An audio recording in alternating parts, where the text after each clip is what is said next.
vero che ne consumate addirittura 10 kg a persona all'anno? Vedo che ti sei informata bene, hai ragione, 10 kg all'anno.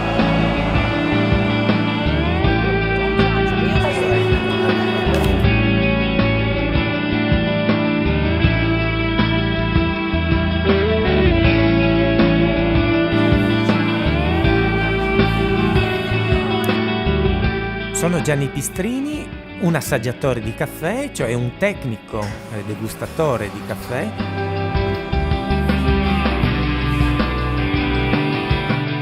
Non è nient'altro che un cappuccino in tazzina piccola, quindi un macchiato in vetro.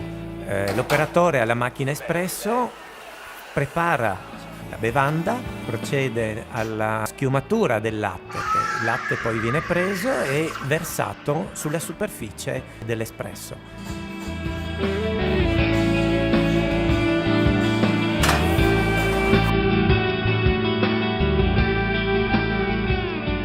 Ecco come lavora un assaggiatore: prende un po' di caffè, lo porta alle labbra, dopodiché lo risucchia.